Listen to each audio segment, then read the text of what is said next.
Hello, welcome to Recapping with Delora and Ashley. Please follow us on Instagram, Facebook, and Twitter at Recapping Podcast. Also, comment, rate, and subscribe on your favorite podcast platform. We're on all the things. We would love to hear your ratings of the movies and shows we review. Email us your audio file to recappingpodcast@gmail.com and we will play it during the show. Or DM us on Instagram and we will post and read it on air. Thank you guys so much for listening. Thank you.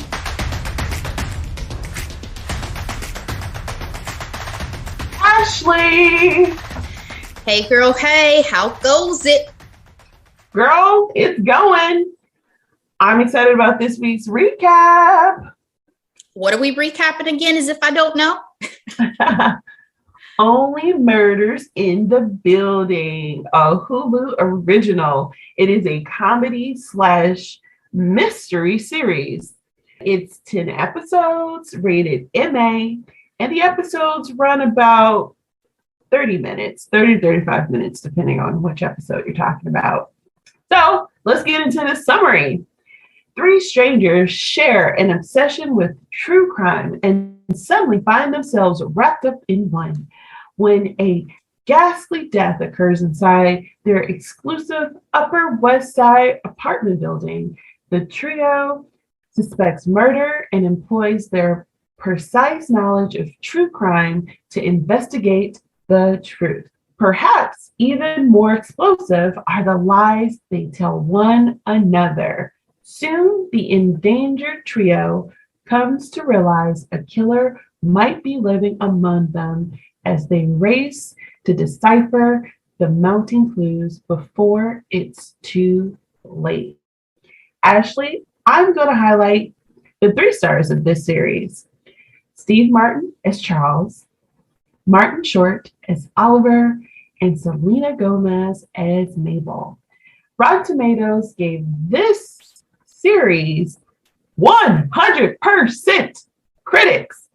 And for audience, 94%. This is our best rated series ever or in a very long time? Very long time. I think Queen's Gambit is up there, but yeah. Wow. Yeah. And our beloved Google users gave this series 85%. Ashley, what are your scores? It is a B for me. I am with the Google users like 99% of the time. The reunion of Steve Martin and Martin freaking Short, who I have not seen together since Father of the Bride, brought me so much joy. Absolutely. Now, I cannot say the main mystery of the show intrigued me as much as the revelations surrounding our trio, which is why it's not an A for me. I just wasn't as deeply invested as I wanted to be, but I still very much enjoyed the ride. And I have one additional note that I'm going to save for the end. So it is a B for me, Delora. What about for you? Ashley, I gave this series an A-.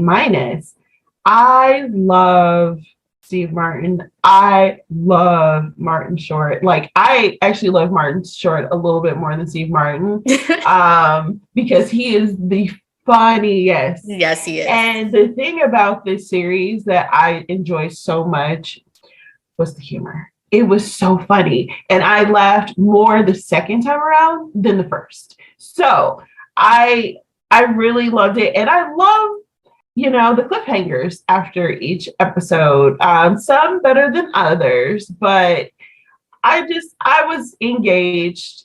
I will say towards the end, I wasn't in love with it. So that's part of the reason why I didn't get a higher score, but I have such a near and dear love for the 2 main guys. When it came to Selena Gomez, though, I'm not going to lie, I thought that was an interesting choice to just inject her in this because, again, I don't know if she's done anything really serious acting wise. Like, this is like, that's non-Disney kind of thing. You know what I mean? Selena Gomez fans would have to let us know because I don't follow her career that closely either. And she's a singer. But yeah, so it was an interesting choice, but I really enjoyed their chemistry overall. So yeah, they're in like a whole text group together post show. So that's super cute. I love it. I love it. And fun note, according to Vulture, this is Hulu's most watched comedy ever. Makes sense. Legends. Exactly. With no surprise, season 2 is absolutely happening. So, all right. With that said, let's get into our spoiler alert. Episode 1, True Crime. Upper West Side neighbors Charles, Oliver, and Mabel bond over a shared love of true crime.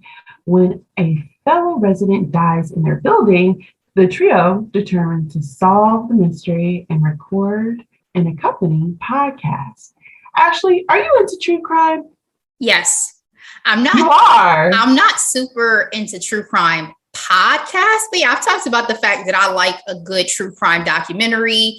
I have listened to some true crime podcasts though. Like I listened to the one that they did that was a rehash of the death of Natalie Wood. I listened to the one on Christina Grimmie that happened here in Orlando. Like I've listened to some of them, but for the fanatics, no, I'm not a fanatic. What about you? Not really. I'm not. I think we kind of talked about this briefly one time.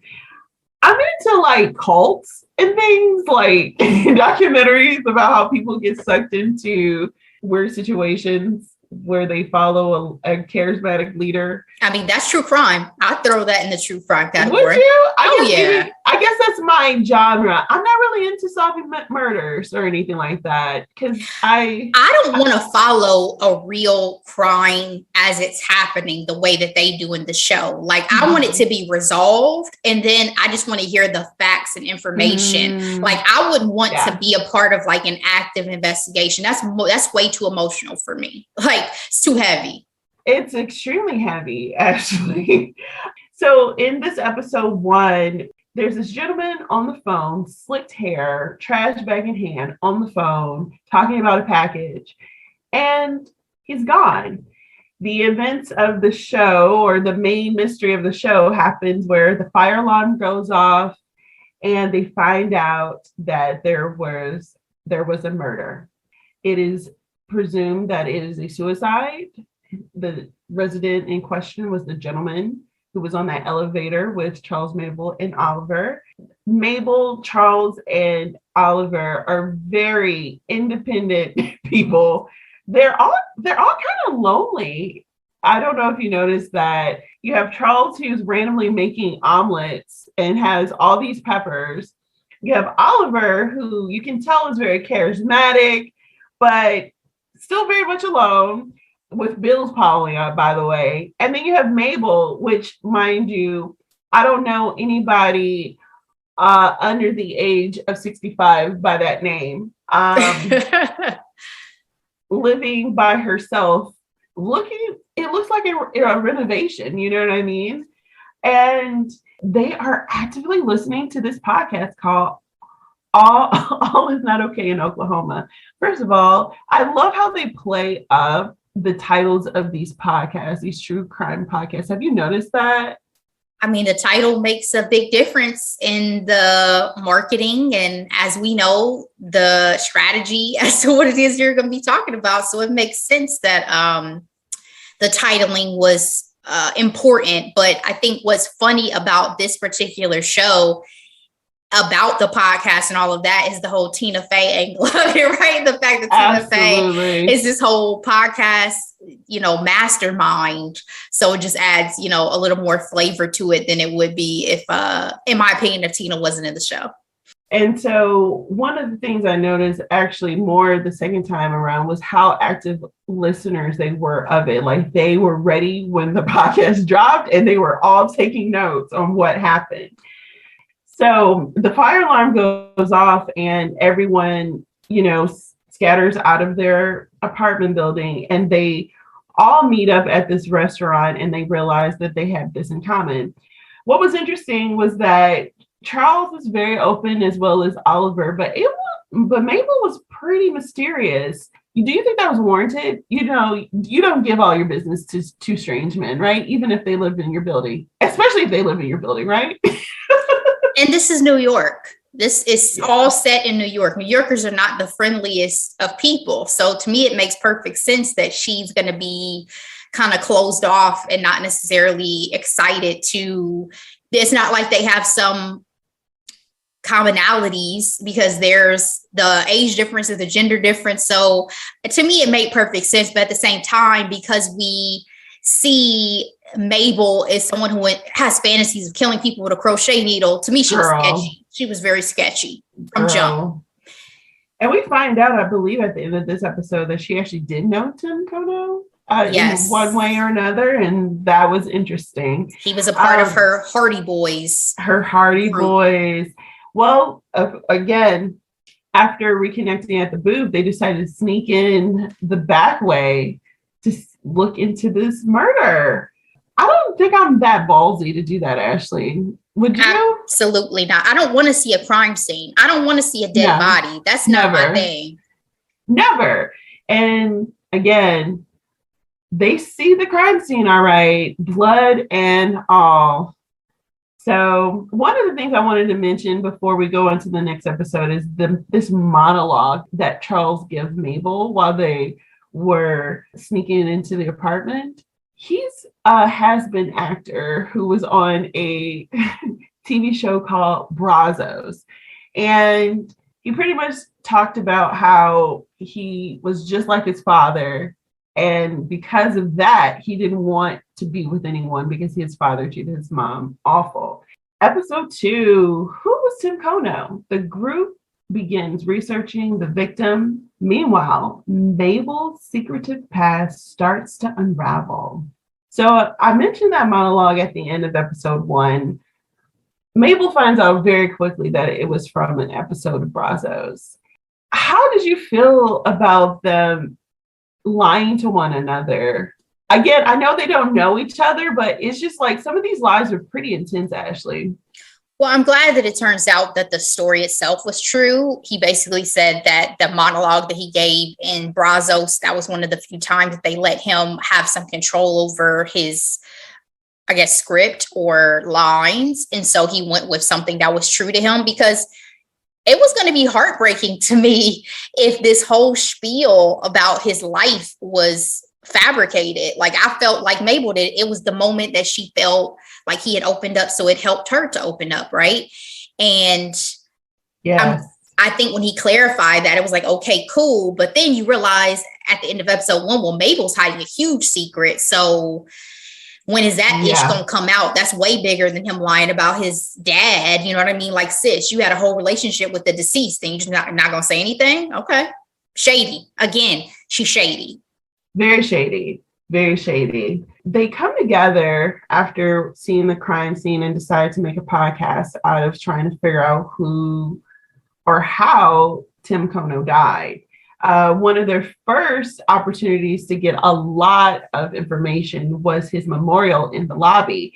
And we find out very quickly that he was not liked by the neighbors. There was more grief around the cat, Evelyn. And then there was a man. The disrespect. A young man. The disrespect. We find out during this memorial that he was the reason why they weren't allowed to use their fireplaces. His one neighbor, the African lady, wanted his apartment, which made her a possible suspect. One of my favorite lines was, she wouldn't be the first New Yorker to kill for real estate. But the cat man was over the top, Ashley.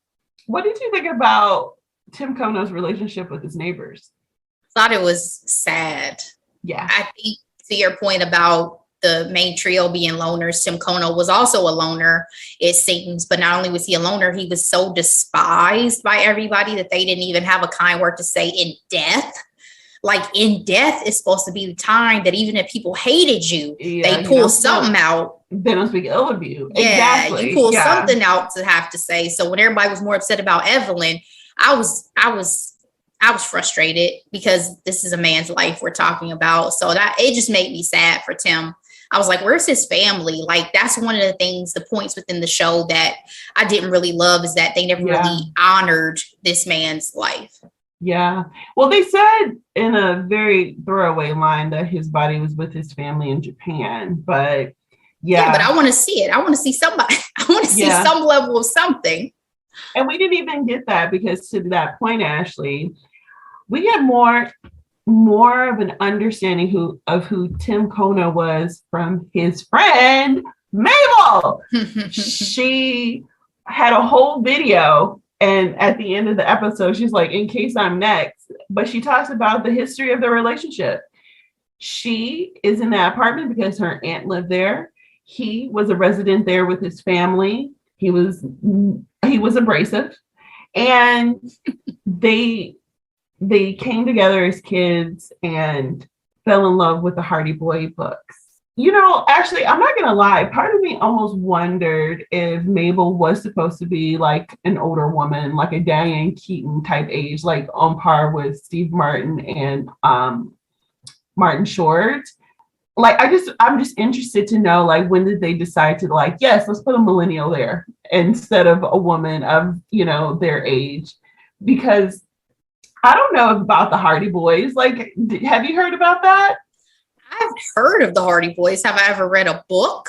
No. I mean, that was definitely, to whoever made that point, Steve Martin or whatever, that's definitely before our time. Now, obviously, there are people our age younger who get into things that precede us. Course, and, you know, that makes total sense. But I think it is something to be said that maybe it was a little bit of an older soul, you know, but I think it's because she's seen and dealt with things that other people in her age have not necessarily had to deal with. That's true. But yeah, they formed a group that they called themselves the Hardy Boys. So it was Tim Kono, Mabel, Oscar, and Zoe. And Zoe apparently was the life of the party, but that all comes to an end after a New Year's party where Zoe died. Oscar was blamed, but Tim apparently knew who did it and never said anything about it. I thought this was interesting because, again, we know the main story was who killed Tim Kono, but then to get this other layer added in addition to of like what happened to Zoe, I thought that's what kind of started reeling me in for this series. What about you? I just wondered what could possibly have happened to make Tim keep his mouth shut about something that happened to his friend. Like, if we are this foursome and we're so cool and everything, what could have possibly, and how did you live with it? You know? So again, I was curious about Tim. I wanted to know more about this particular character because just things weren't adding up for me at this point. And you let your friend go to jail. Sorry. Not only did your friend die, you let your other friend go to jail. Exactly. Episode 3. How well do you know your neighbor? Oliver employs his theater director skills to analyze the case. Charles and Mabel question an obsessive cat lover. Actually, this one was rough. You know, one of the things that I loved about this series is we slowly got a chance to know more about our trio. And in this episode, we learned a lot about Oliver. He is a great Broadway musical director. And this one particular musical was the end of his career. 2005 Splash. Or Splat, as it becomes known. The musical that was already not $4 million over budget, that he wanted more money because he wanted a pool as the base. The stage opens to a pool. In what Broadway theater are we building this? Okay.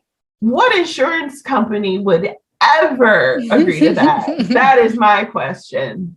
So the investigation, I'll get more into that a little bit later, but that's, you know, to hint to some of his money woes. Because one of the things I did mention was that he, in episode 1, asked his son for some money. And his son was like, nope, not again. That was painful.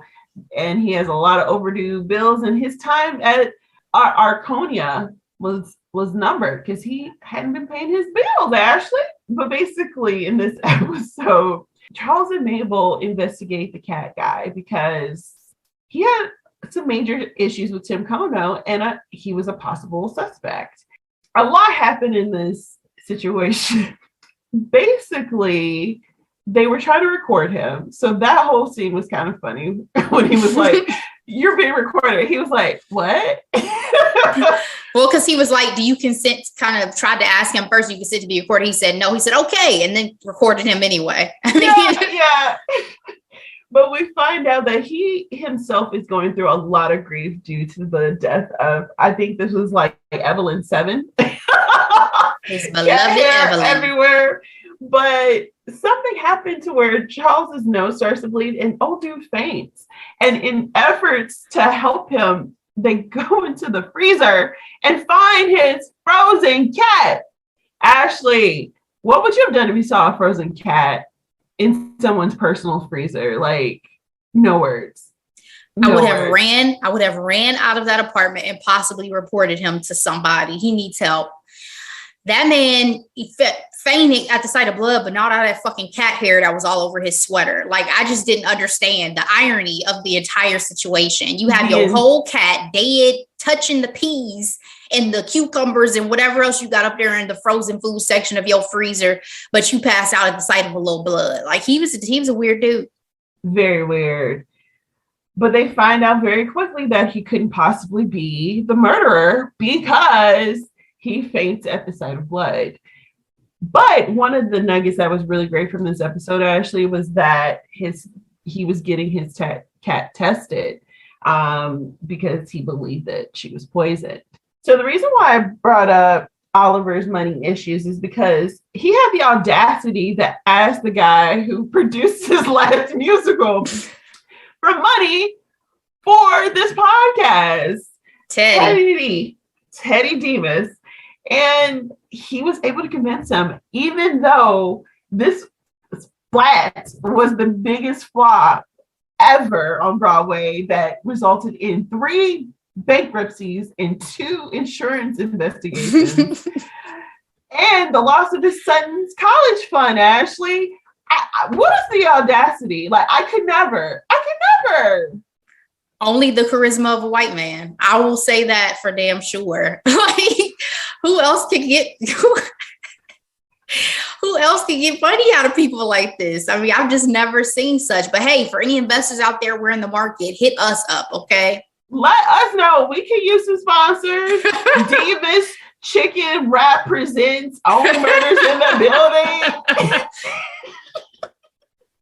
Oh, Ashley, one of my favorite quotes, though, happened in episode 2 when we find out that Oliver doesn't lock his doors.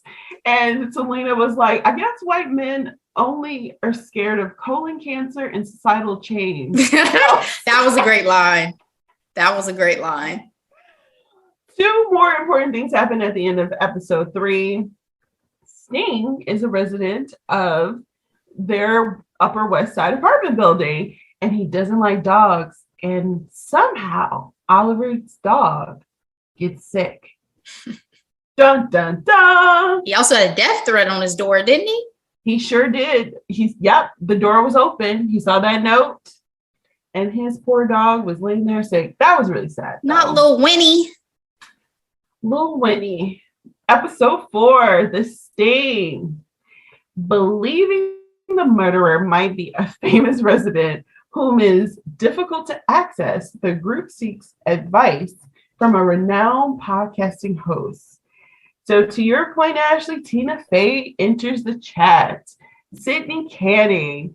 And one of the things that I love about her humor is just so goofy, but I love it. Like when she was like, they were like, how were you able to get, that special insight on one of her cases? She was like, I cooked a turkey. No one could deny I cooked turkey. Could you, Ashley, if somebody showed up to your doorstep asking you for information, would you cook turkey? Yo, somebody showed up to my door with a turkey. I'm like, is this poisoned? Who brings an entire turkey to somebody's house? Like, That's a lot. That's a lot. But can I just be honest? I didn't feel like they made the best use of their time with Cinda. I was like, you have this woman who her podcast just got bought for $30-something million. And all y'all want to know is how to get next to Sting. Like, I would have spent as much time as I could have with this woman. Are y'all kidding me? Exactly. So one of the things about Tim Kono that we find out at this point is that he had recently lost his job. He's a lonely man, and the reason why he lost his job was because he lost a client. He lost millions of dollars of the client's money. And we find out that Sting recently lost millions of dollars in an investment. So that's where some of the evidence that the trio was looking into with. I can't believe they actually told her that their main suspect was Sting. Like, I mean, I guess no one, leave no stone unturned, they say, right? But I thought that was silly and hilarious also, by the way. That was one of the ways they got their foot in the door, because if you tell somebody, oh, we're investigating a murder in a building and the prime suspect is Sting, yeah, I'm assuming you're going to get possibly at least a phone call or an email back. That's intrigue right there. So, yeah. The other thing that I really did enjoy about this series was their use of celebrity cameos. Like, I enjoyed Sting. I enjoyed Tina. But I did not enjoy Porky Pig and Bugs Bunny following Charles around. I was like, what are we doing with this series? And mind you, this series came out one episode at a time, which, obviously everything is out now, but I don't know. I watched it in real time. How did you feel about, waiting each week for a new episode for this series? I started to get used to it with all of the shows that drop on everything outside really of like Netflix. A lot of the streaming folks do this now. And I don't love it. I don't love it because I've gotten used to the binge watching world, but it's a competitive landscape out here. So for business reasons, it makes sense to keep us hooked, right? Well, for a lot of the other platforms that's not Netflix, they probably don't have the money or the talent to drive brand new content and just dumping it, all the levels once. That Netflix drops new content is, absurd compared to most other platforms. Exactly. With original content. Content. Exactly. So 2 more important things happen in this episode, Ashley. Charles starts flirting with the bassoon lady. That flirtation by musical instrument was refreshingly old school and lovely. I loved it. And I love it because, Steve is an actual musician. And the other thing is he's the creator of the show. I didn't mention that. He's the creator and executive producer. Actually, all of the trio have levels of executive producing, but it was created by Steve. He has a love for true crime. So in real life. So I love that about this show. Oliver's son revealed that Mabel knew Tim Kono. He knew about the Hardy Boys. So that was the big dun dun dun at the end of this particular episode. I appreciated that because Will would have been around that age group. Yep. To have been paying attention and to know the kids who lived in that building. So I loved that that made so much sense. Episode 5, twist. A suspicious Charles and Oliver follow Mabel when she slips away on a solo mission to track the victim's final days. Ashley, I'm going to come back to this episode when we get towards the end because I have a lot to say about this episode. But in the grand scheme of things, it actually seems simple, but I have a connection there. One of the things that I loved about this episode was the introduction of Aphrodite, which is a car that Oliver had paid in the garage.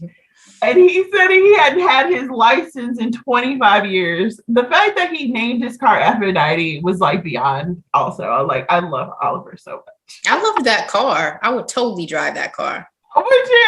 Oh yeah, I love unique, eclectic cars. Oh really? Mm-hmm. I didn't know that about you, Ashley. Absolutely. Mabel is walking. We have a new narrator. We find out quickly that it's Oscar, who is AKA tie-dye guy. He just got out of prison for the death of his girlfriend. After 10 freaking years. That's a long time to know that you are innocent. Yep. Rough. But she said something very interesting, Ashley. She said she knew he was following her, and she was able to pin him down and had her knitting needle, and said she always wanted to kill someone with her knitting needle. I'm like, okay, sis, you okay? Jumped on his ass like a spider monkey. I was like, she has been waiting. She's been waiting her whole life for this moment. Well, in the first episode, she's like, you know, when you're in New York City, you listen to true crime because you try not to get got, you know? Sure. There you go. You got to be prepared. Sure. Stay ready.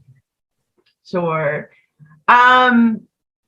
We follow Mabel as she finds a clue. She found a solo clue. Again, by herself, seeming very shady.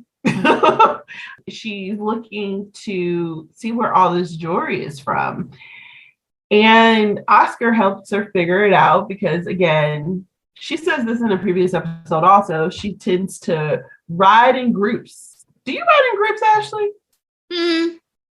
I mean, I wouldn't say I'm a loner because I definitely make friends easily, but I don't feel like I'm cliquey. I don't know. Some people have like cliques. I can't say that I've ever been a cliquey person. Like I prefer to kind of bounce around and kind of get to know a wide variety of types of people versus sticking with like this core group that those are only people you really hang out with much. Yeah. I can't say I'm that person. What about you?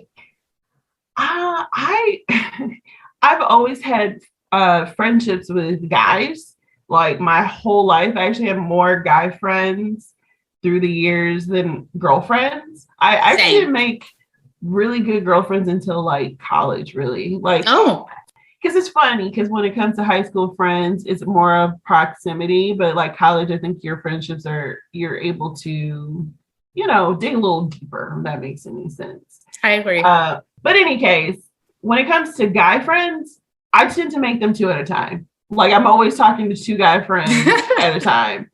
And that's interesting. That it has been that way since first grade. My first two dudes were Roy and Matthew. And then it's gone through the years. My best guy friends are Ahmad and Demetrius. They're my best friends from high school or from college. But yeah, and then I even made some here in Cincinnati. So it's just really funny. I don't know. I just thought that was worth mentioning because they had some cool snippets here and there with the series.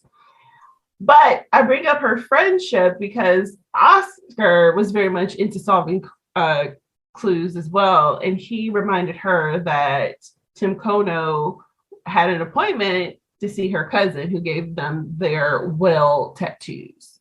So that they're headed there in Jersey. So Aphrodite couldn't make the journey without making a pit stop. And this is actually one of my favorite scenes. Oliver and Charles meet up with the yard dogs. And the thing that cracked me up is they are the horticultural podcast. And I'm like, everyone has a podcast. But then what I love the most is when they were trying to belittle. When Martin Short was. Yes, trying to belittle their podcast. They're like, oh, how many people do you have? And they're like, oh, well, you know, we got.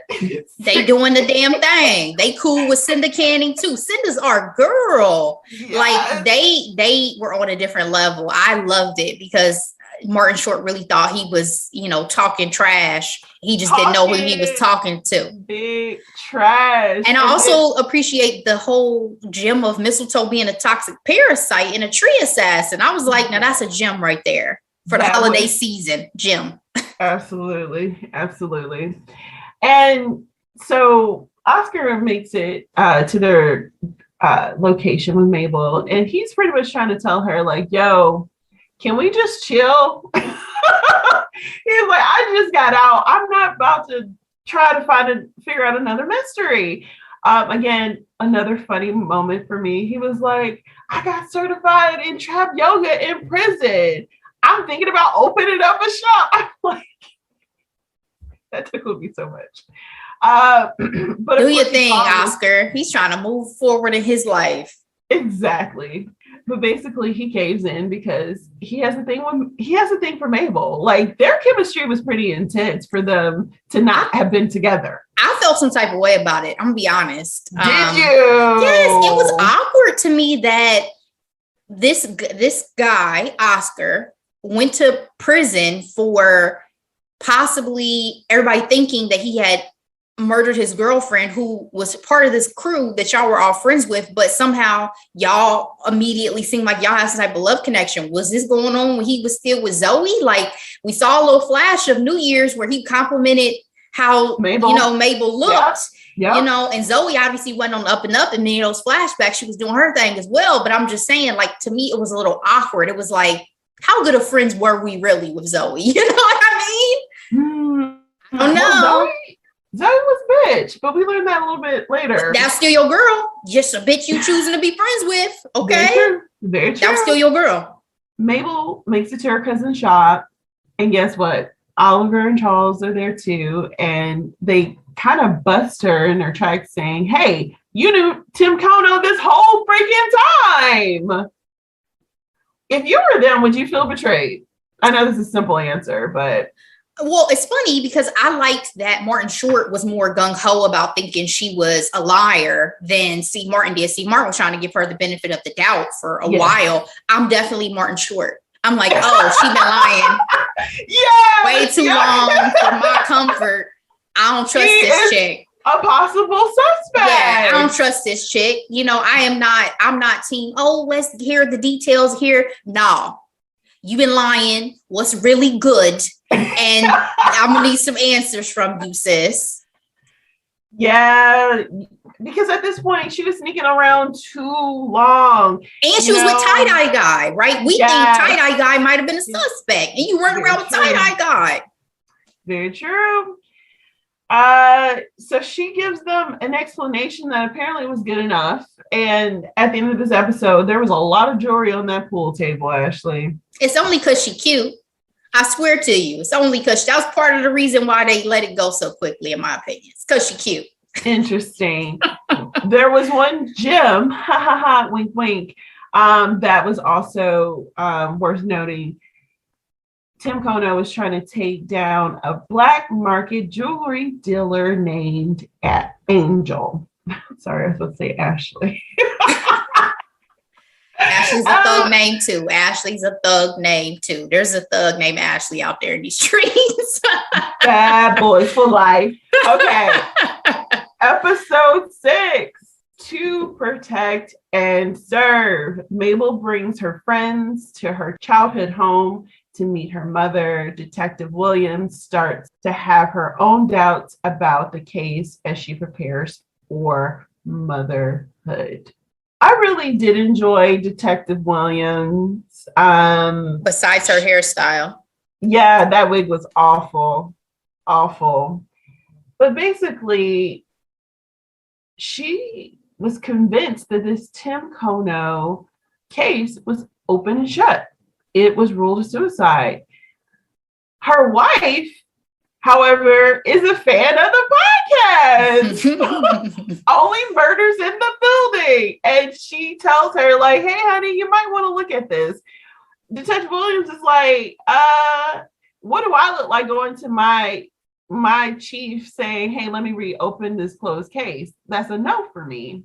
Well, it's kind of messed up because toxicology report was not submitted. The phone didn't enter evidence. Like, it had me really concerned, Ashley. Did you feel like this murder was like from someone high up? What did you think at this point? Or do you think this was just a failed a failed precinct, unable to follow through on procedure? I think I thought the latter, but it's interesting you say that because now that I think about it, they never, to me, illuminated on why things were not submitted as they should have been with the case. So that's actually, to me, a unresolved situation now that we've watched the entire series, because I was thinking the latter, but now that you bring that up, what was really going on? I guess it was just negligence, but that's a little scary. That's very scary. Very, very scary. So again, like the summary of this episode says, Detective Williams had her doubts. Back to our trio. Oliver and Charles meets Mabel's mom. Mabel's mom, you can tell she's hardworking, loves her daughter a lot, but just is truly disappointed with all the grief that her daughter had gone through all these years. She convinced the guys to let her drop out of this investigation. Were you surprised that Mabel didn't fight to stay with, the investigation even after meeting with her mom?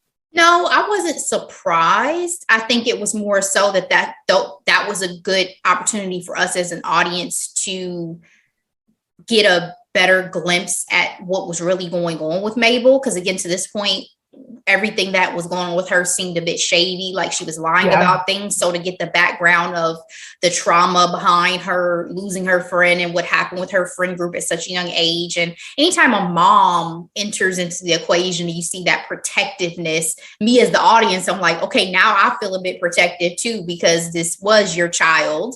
Yeah. And she did go through something very traumatic. So I wasn't surprised that Mabel didn't put up too much of a fight, because just like us, it was probably like, well, her mom didn't make sense, right? Like her mother just wanted what was best for her. And Oscar's back. So you have a lot to unpack with his return. You know what I mean? And I don't think since Tim had died, Mabel had really stepped back to consider how she felt about everything. Mm-hmm. Yeah, they hadn't talked, they hadn't spoken, but that was still another one of your friends who's gone. That's an excellent point, Ashley. Well, the group finds out that Tim was investigating this, black market jewelry dealer because he was convinced that they had the ring that Zoe had on when she died on that New Year's Day. The guys came back to their apartment. Mabel stayed back with her mom and Oscar.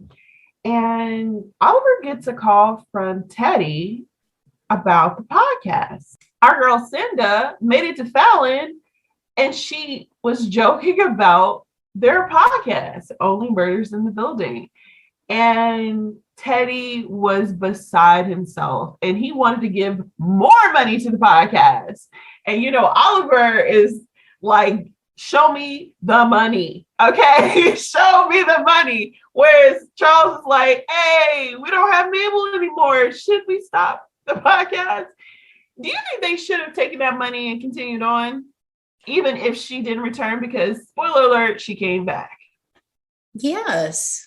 Yeah. Absolutely. I think they should have taken the money and kept on. Charles was the host. Oliver was the producer. Mabel wasn't even, I don't think, actually a main part of the production of the podcast, besides probably being a part of some of the audio recording. So sure, why not? Let's go. Yeah. I would never. No offense, Mabel. $50,000 for what? Right. When he was about to rip up that check, I was like, can y'all go ahead and pass that over to ReCappin with Delora and Ashley? We'll take it. We'll take it. Again, any sponsors listening, we're open. We're available. Let's meet. Let's have a conversation. As I mentioned, Mabel came back with Tim Kono's phone, dropped by anonymously. But we all know that it was from Detective Williams. Was that unethical? Girl, yes. Absolutely. But shouldn't they have done the toxicology report? Shouldn't they have put his phone into evidence? What the hell? It's just kind of messed up, because it's like, are fans figuring out these cases?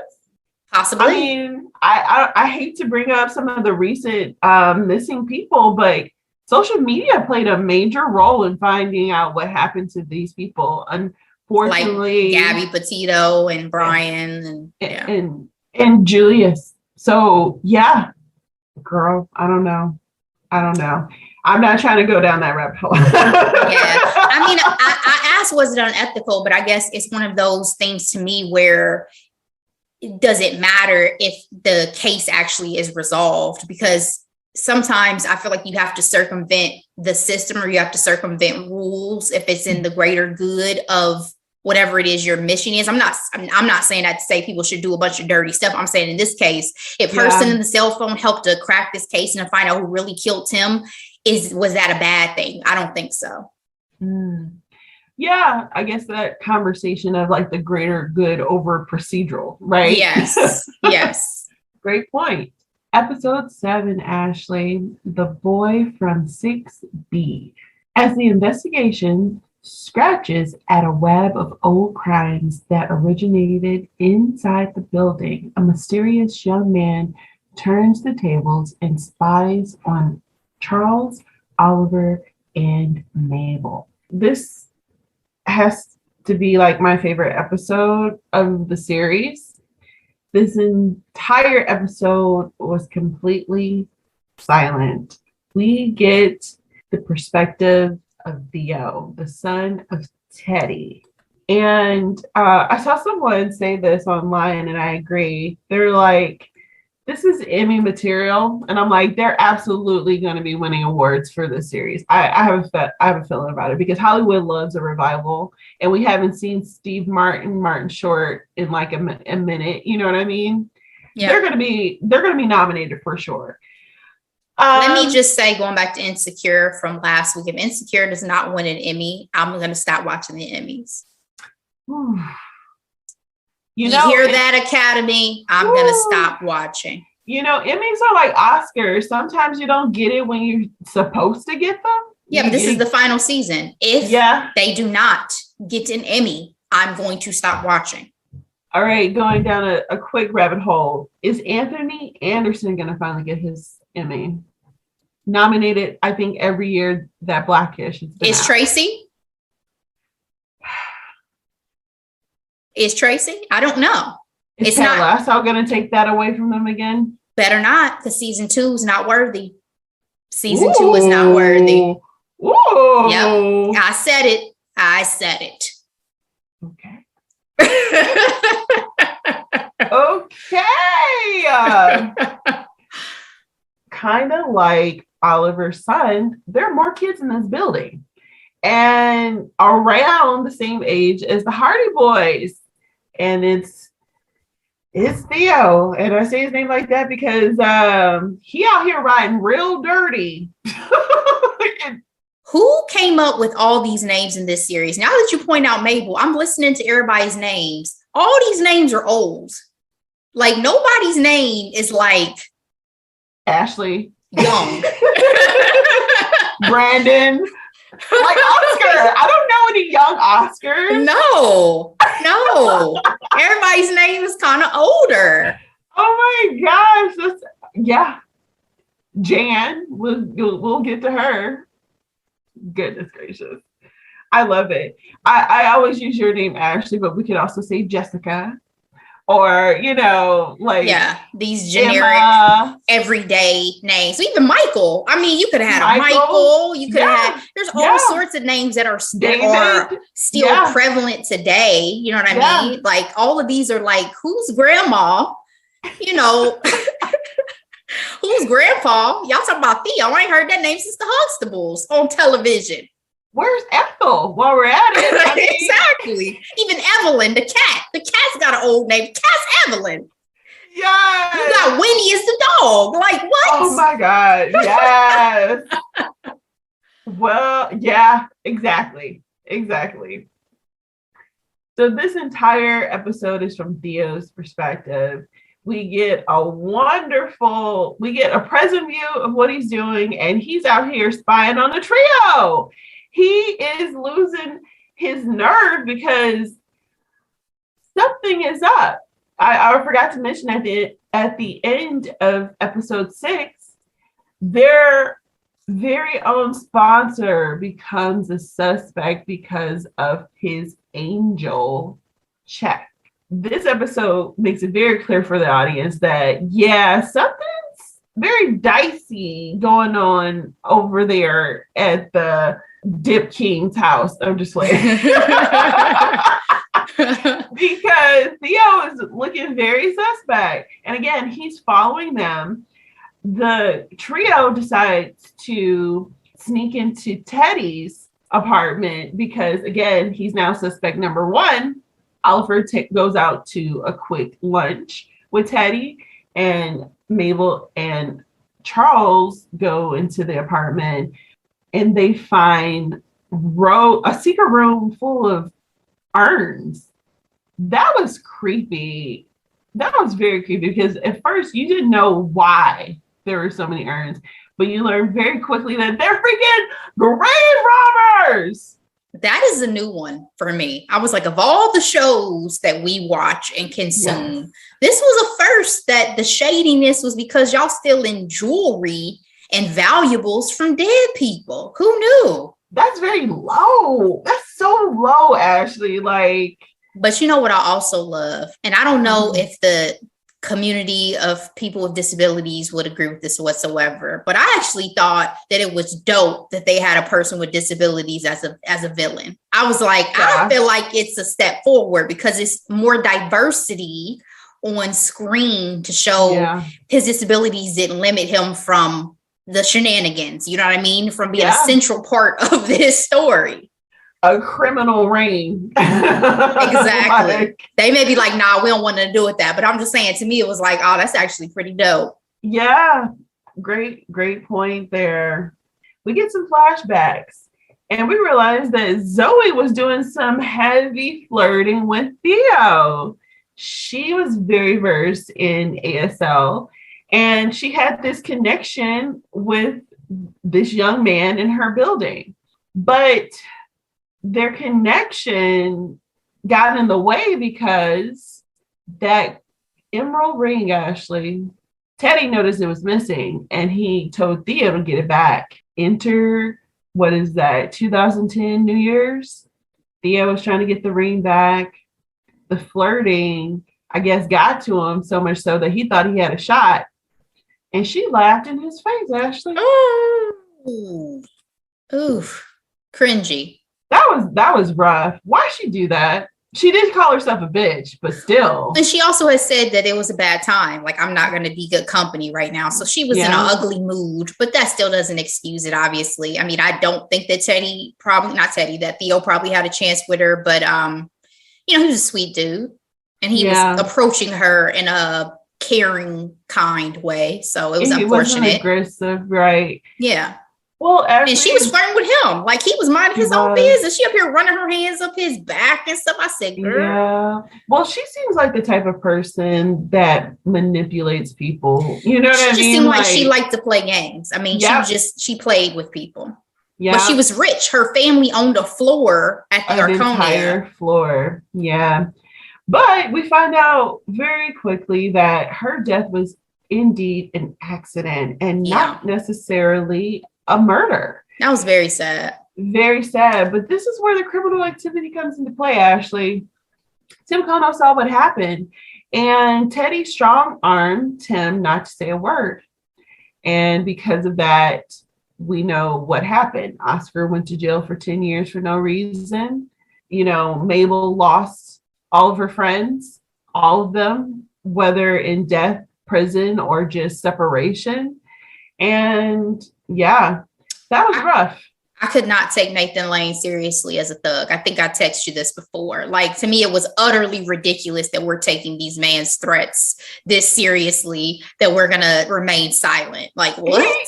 He tried, Ashley. Come on now. Girl, I'm like Nathan Lane from Broadway musicals, Nathan Lane, from Mouse Hunt, Nathan Lane. It's from Timon and Pumbaa, Nathan Lane. Birdcage. That's what I'm saying. Like, come on. Nathan Lane is thugging out here and threatening people. And with what? With what?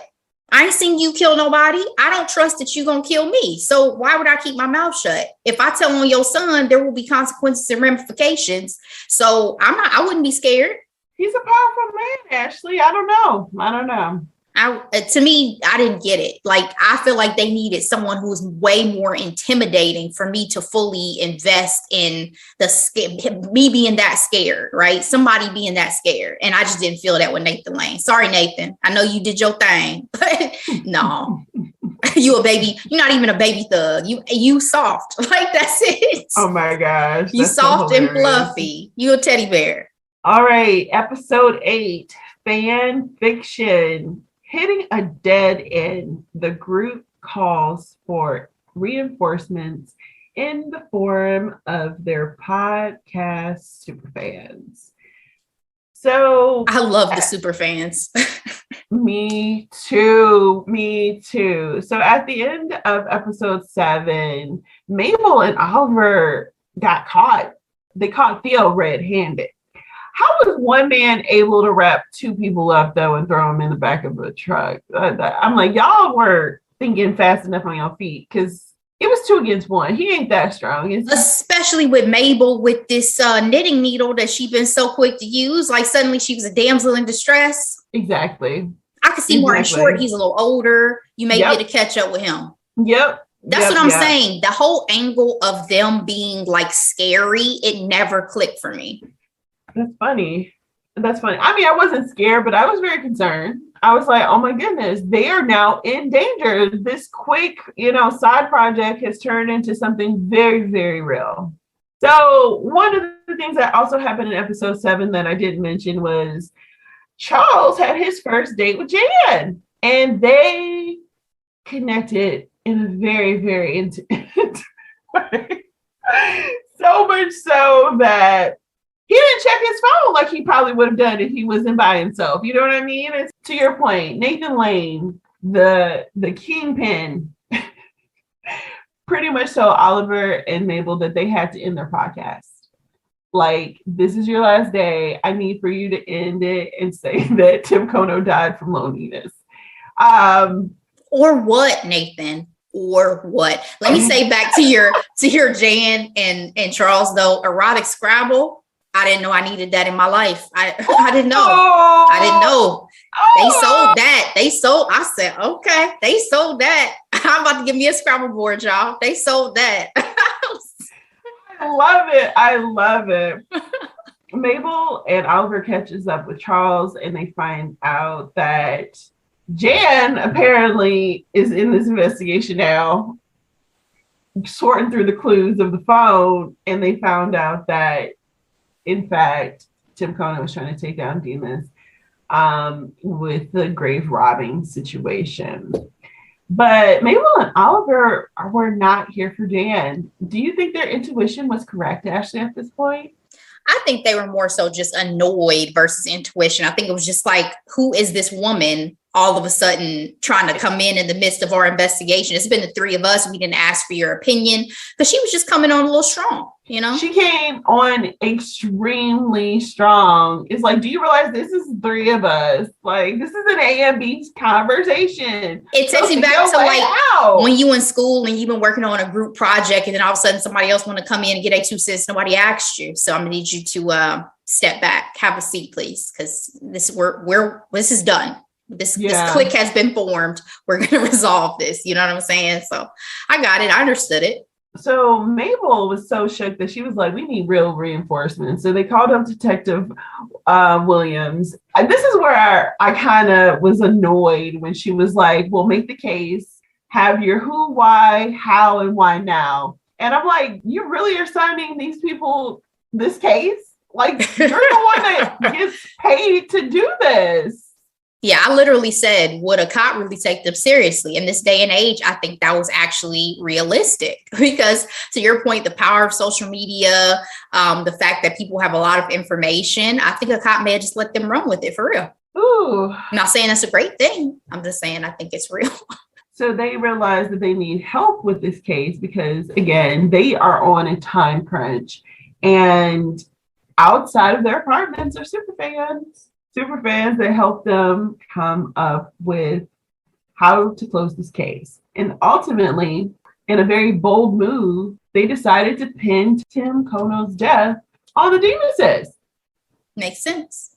I was surprised by that, though, because I'm like, this man threatened real death to you, but you're going to close out your podcast on pinning it on him, who's also the sponsor. I just thought that was ballsy. The sponsor thing is the part that made it not make a whole lot of sense to me, because I agree with, well, why would Teddy sponsor a podcast that could implicate him? You know what I'm saying? It could be, that whole keep your friends close, keep your enemies closer. But if anything, you try to squash the pod. You know what I mean? So that didn't make sense. But again, the whole Teddy threatened my life thing, I'm going to go ahead and expose you, because then the cops are going to come pick you up and your death threats mean nothing. Like, we act like Teddy's a member of a gang out here. Yeah, that's true. And even if they didn't kill Tim Kono, they have the grave robbing thing. For sure. There's still illegal activities. And the cover up of Zoe's murder. Exactly. So, absolutely. Yeah. They got blood on their hands. They sure do. Well, they pin it on the Demuses and find out very quickly that Tim Kono was poisoned and the Demuses were outside during the time of murder. And the episode ends with Jan being stabbed in the back. Dun, dun, dun. Episode 9, Double Time. As the residents grow upset at the building's negative publicity, the trio faces a revolt. Charles' old colleague visits and sheds light on their past. So apparently Jane didn't see who stabbed her in the back. Were you suspicious of this, Ashley? I was at the time. You were? Suspicious about her, or suspicious about what happened to her? What happened to her? Yeah, I was suspicious of what happened to her at this point, because I just wasn't sure, given everything that was happening, it seems like, anybody could get got at any time. So yeah, I was curious as to who it was or what it was that was causing her to be attacked. Obviously, she's close with and dating Charles. Obviously, she's now part of this investigation. I wasn't sure what was going on with Jan. But I definitely thought it was funny that she was passed out after a little stab in the side. I was like, she really lose that much blood? Okay. I was concerned because I thought she could have been dead. So I was relieved to see that she was only stabbed. I was concerned for her because of, me caring for Charles, frankly. Like, you know what I mean? Like, yeah, I want to see Charles happy. Yeah. Exactly. Not that we don't care about a person's life, but yes. No. But in relation to the show, we have Saz. This is one of my favorite parts of the entire series. The entire series. Okay. Jane Lynch is everything. I promise you she's going to get nominated for an Emmy for guest starring for this. She was Brazo's stunt double, right? And the thing that cracked me up was like everyone loved her over him. Yeah, everyone. Whose stunt double outshines them? Like, exactly, which is part of the humor that I loved about this show. Like, that in itself is hilarious, and she was so charismatic. And that the audience, I loved her. I loved her. Everybody did. And the fact that one of his own girlfriends left him for her, peak. Amazing. That Cookie. Fuck you, Cookie. Okay. But it was one of my favorite Martin Short moments too, because he came and was like, whatever you've done too much. Like, it was amazing. It was amazing. Yes. And of course, with Saz being so amazing, she pointed out one of the most important things when it comes to solving a mystery: the motive. Exactly, yeah. Quickly, literally, she wasn't even around there for long, and she had the evidence of the cocktail drinks and the trash, and she was like, this is a crime of passion. These are cocktail drinks, and this person could have very well been poisoned. And I was like, brilliant. This is why she's Saz. One thing I was thinking is, are you selling yourself short by just being a stunt double? She was about to go stunt for Tilda Swinton. It's like, you are a star. Like, you should be a star. Yeah. Yeah. Again, her marrying him the whole time while they sit at the table, and so funny. So funny. Steve Martin also, he allows himself to have such a quiet humor in this. You know, he's very slapsticky humor in a lot of his stuff when he was younger. So he's like almost the straight person to everybody else's over the top. Yeah. And I appreciate that he can do both. Yeah, that's a good point. Really good point. Well, apparently Jan is good enough to perform at the orchestra like she does. She tells him that she's first chair, which if you're in symphonic or orchestra, kind of a big deal. She doesn't want him to go, though, because she's upset that he was accusing Saz of making a move on her and her falling for it, and that was not the case. But he goes anyway and finds very quickly that Jan be lying, Ashley. Did you have any doubts about her up until this point? I didn't, but I blame who they cast as the actress, because I had just seen her in my one therapy show that I've told you guys about too many times on HBO Max. And she played the therapist on Gabriel Byrne's final season. She was his therapist in treatment. So that was the last role I just saw her in. And so seeing her now in this, it was like, oh, but I trust you. Like, I already have like a rapport with you. So I just didn't have any inkling that I should be suspicious of this woman. And then how rare is it for a woman to be a murderer in a series like about this? Let's go back to even our GOT days. They always say that women like to kill poison. That's the weapon of choice. And it makes sense because we don't have the strength. Yep. Over men, force, to kill in that sort of way. And we'll get to this, but she's a Black Widow at the end of the day, and that's the Black Widow's, one of the Black Widow's keys is poison. Calling call. Yeah, because the sex toy that they had from episode 1 was actually a bassoon cleaner.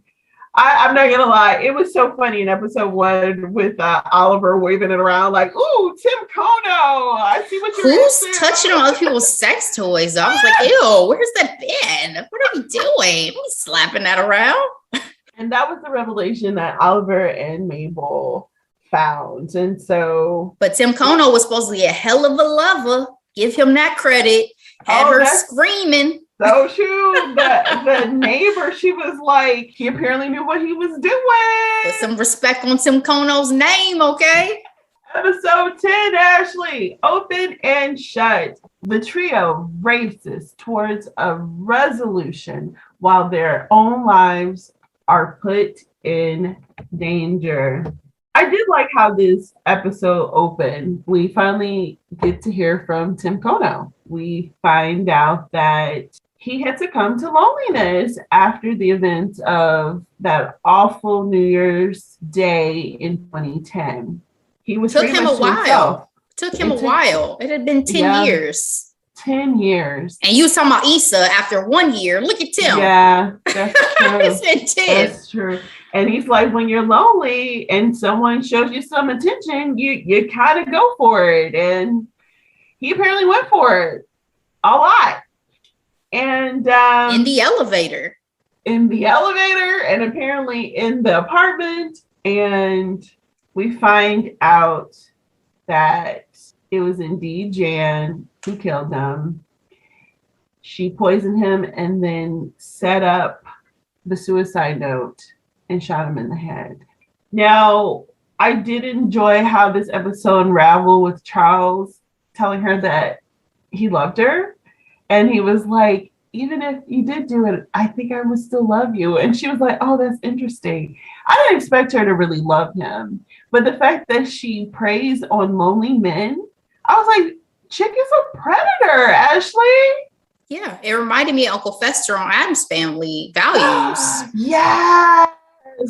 Great association. I forgot about that. Yeah, that's what it reminded me of. But can we also say that get out of it though? She's mentally disturbed. She's mentally ill. I mean, that's her whole origin to me that they didn't really say, but that we're assuming is that she is mentally ill because this is not the first person.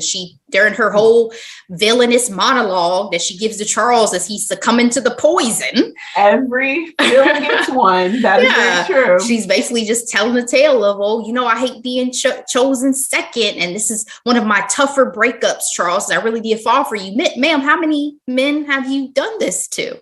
And she apparently got away with it often. Yes, it was about to kill everybody in the building. Okay. It was frightening, actually. It was pretty terrifying. And I was so concerned because, to your point, Ashley, he thought he outsmarted her. So he didn't take the drink that she made for him. I knew it was the ice, though. I knew it. Did you? I did immediately. I said, Charles, don't take that from her. Because you think about how know his nose was going to bleed. No, she had seen his nose bleed. Remember when she was looking at him from the audience? Yeah. So she already knew that. But then my thing was, first of all, who puts ice on a nosebleed? Is that a thing? I thought you just pinched your nose and put your head up.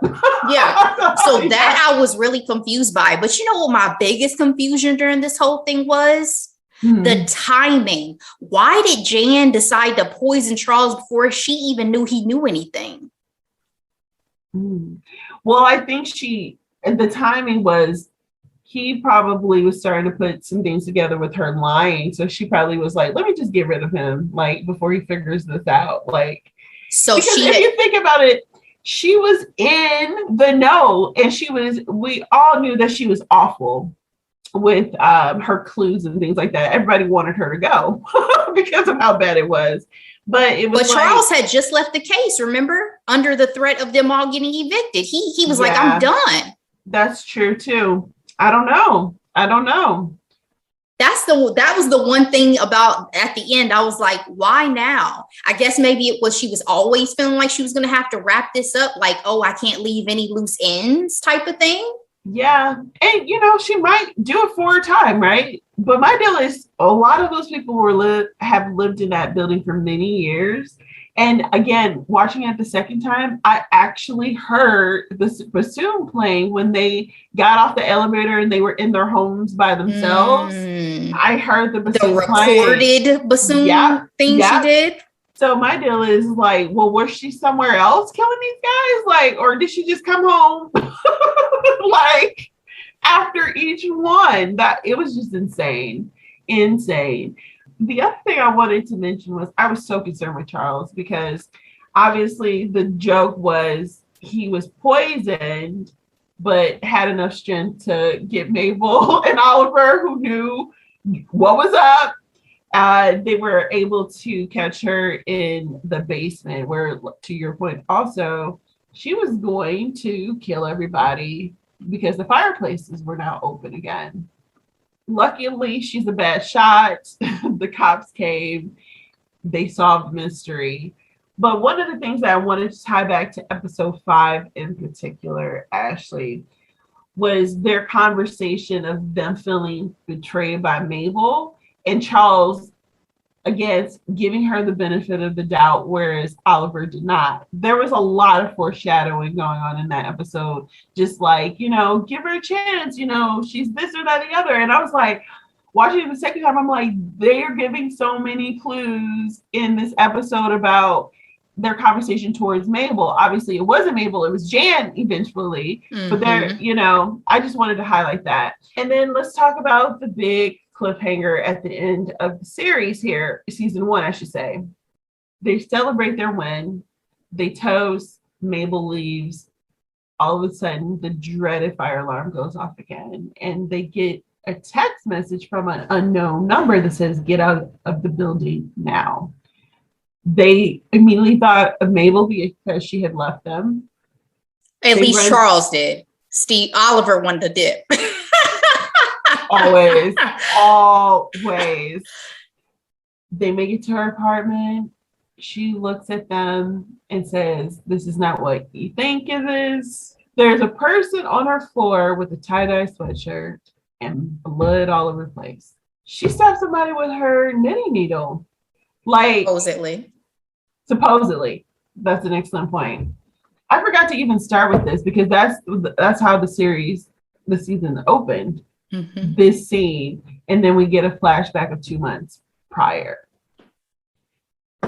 This is what I didn't like about the series, because I'm like, now they're calling it only murderers in the building. Like, I don't want them to be guilty of anything, but obviously there will be a whole, mystery and everything. But I didn't like that.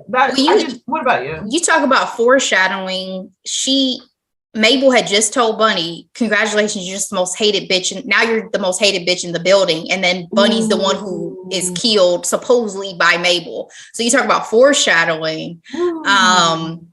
Obviously Bunny had made a lot of enemies in season 1 because she was so gung-ho about everything in terms of her power to evict and to not care about anybody else and all this and that. So I have no guesses as to who really killed Bunny. I don't think it was Mabel, obviously. I don't think so either. But I liked it because I was curious as to like, where are we about to go now? And how many murderers live in the Arconia? You know what I mean? Like, girl, how many are there? I personally would not be able to live in a place that had that many deaths. Like, yeah, but how do you get at that's lucrative real estate?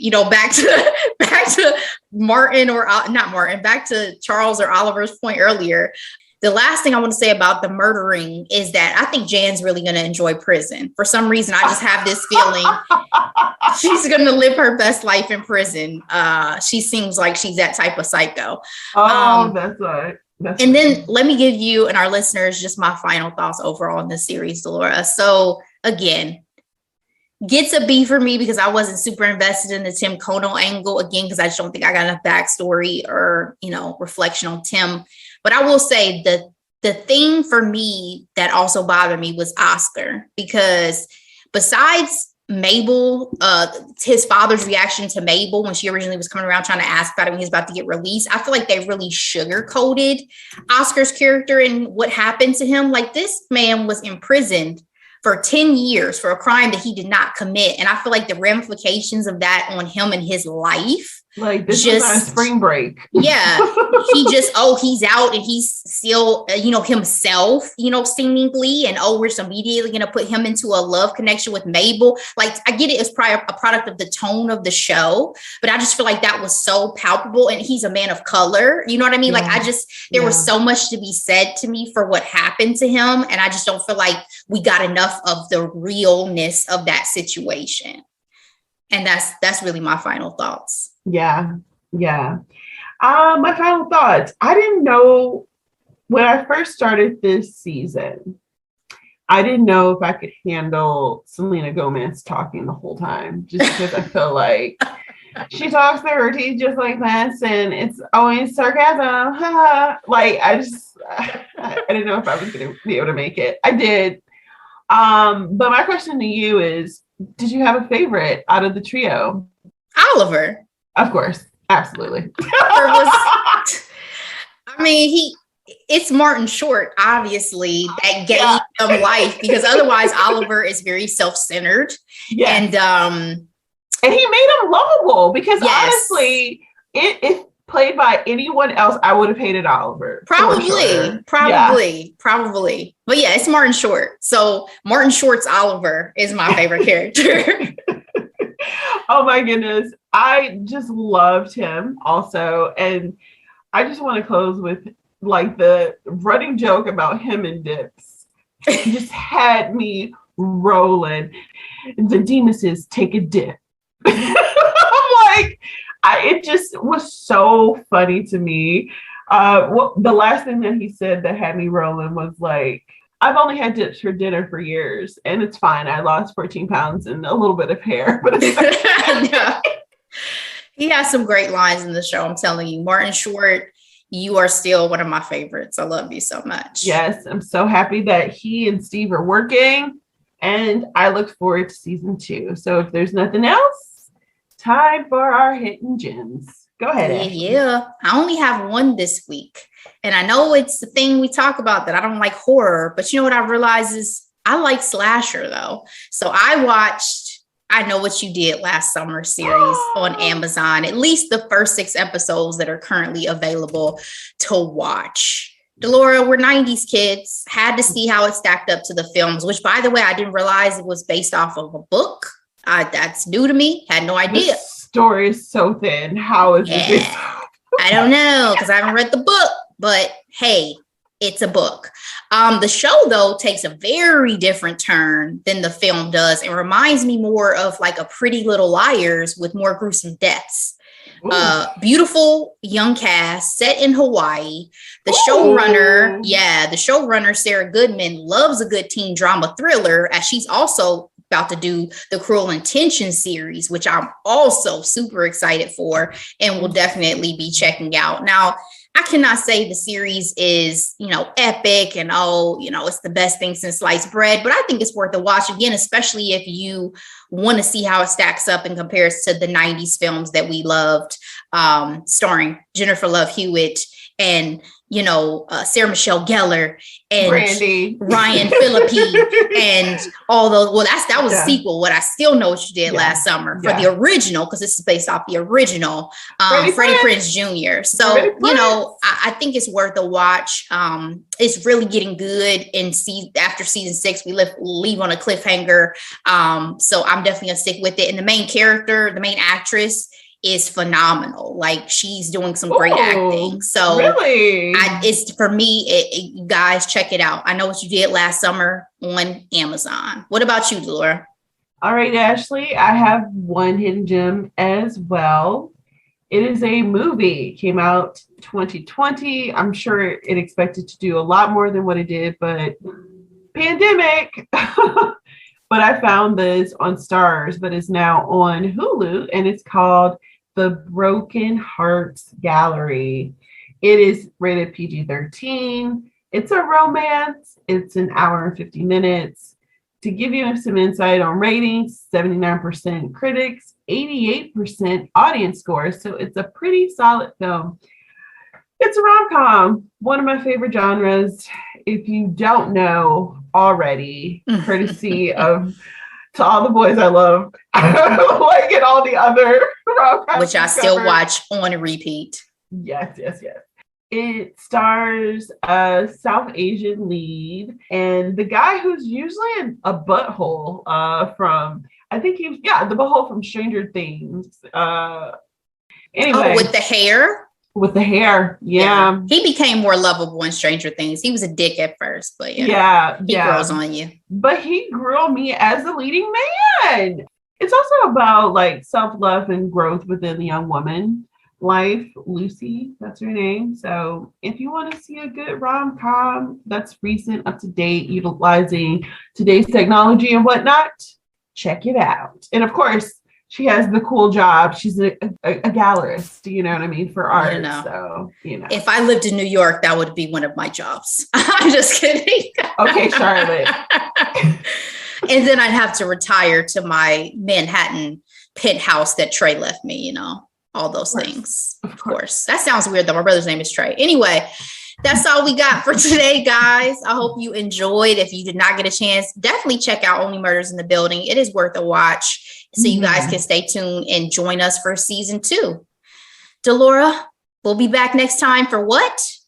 Hot topics and quick headlines and anything else shenanigans wise is going on in the world of pop culture. We'll see you then.